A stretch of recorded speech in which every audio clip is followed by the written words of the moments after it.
I was at wit's end with my mixes sounding flat and one-dimensional. It was as if my mixes were trapped in a small box. Oh, what's in the box? Unable to break free and push the boundaries of my speakers. I tried everything I knew to widen my mixes, from using stereo widening plugins to panning instruments all the way to the extreme left and right, but nothing seemed to work, and I was getting frustrated.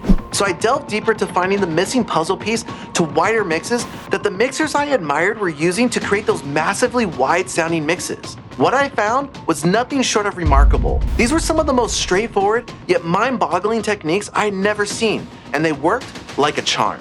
And in this video, I'll show you how I broke free from that flat one-dimensional mix hell I was in to achieving the wide mixes I coveted just like the pros, including one game-changing technique that's so straightforward, you'll be kicking yourself for not trying it sooner. Let's start with probably one of the easiest tricks that mixers like Urko, Eric Valentine, and Andrew Scheps use often, that I never thought about and overlooked. It all stems from their analog mixing experience. You see, back in the day, if a mixer wanted to use a piece of gear on a stereo track, they had to buy multiple units of the same gear. And just like how no two models of the same guitar sound exactly alike, each unit of gear had its own unique quirks and characteristics which helped to create space in a mix. Fast forward to today, and many mixers just slap a stereo plugin on a track without giving it a second thought. But Andrew and Eric noticed that this wasn't giving them the width that they were used to. So they made a small change to their plugin selection. By setting the parameters for a basic starting point and then unlinking the channels, they were able to make the left and right channels independent of each other thanks to the power of multi-mono plugin instances. Suddenly instruments like overheads and room tracks opened up in their mixes. And with compression, this technique is a game changer. No more uneven compression because the left side or right side is having more energy and causing the other one to get ducked down. But Papa Valentine also has one more trick that is his secret weapon to gain that extra 5% of width within a track. Papa V's secret sauce involves using a simple pitch shifting plugin that is standard in most DAWs. By offsetting the left and right channels anywhere between 5 and 10 cents, he is able to get the tracks to spread their wings a bit more in a mix without sounding too out of place. And one instrument in a mix that really needs to spread its wings are vocals. We stare just a little too long.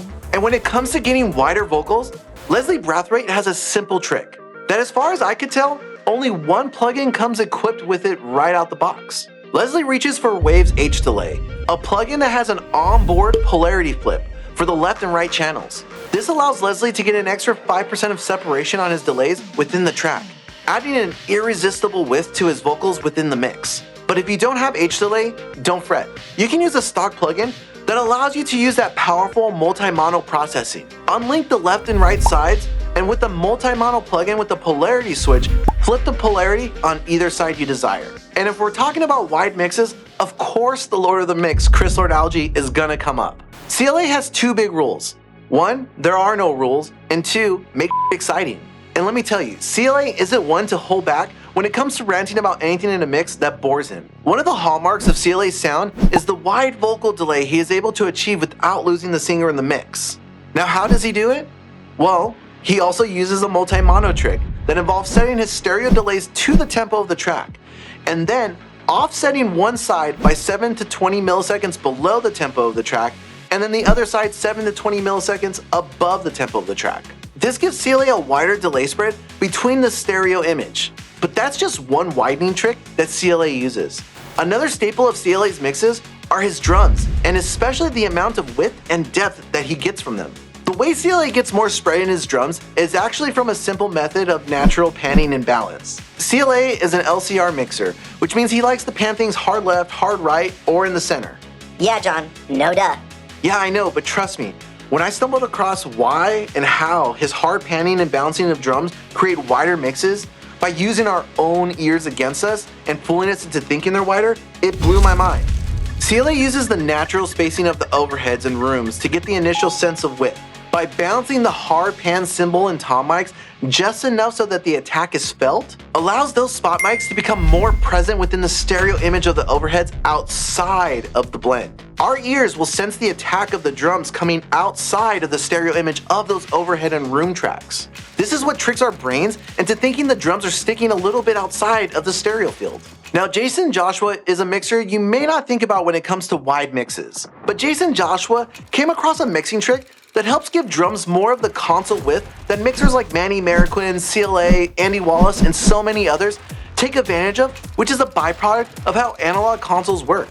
But I don't have $100,000 to spend on a console. So when Jason broke down his drum winding trick in a mix breakdown, at first I laughed because of how ridiculous it looked.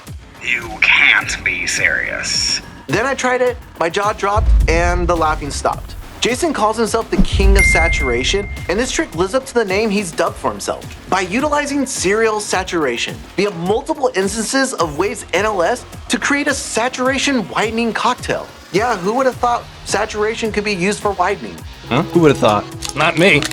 In Pro Tools, set up a master track that is assigned to the drum bus, and use the following settings with the instances of Waves NLS and have a listen for yourself. And to make my life easier, I'll throw all the instances of Waves NLS into Blue Cat Audio's patchwork, so it just takes up one insert space. And you know what? There's one instrument no one ever thinks to give some widening love to. What do you mean? What do you mean? Bass. What? Usually the advice is you don't want to spread your bass.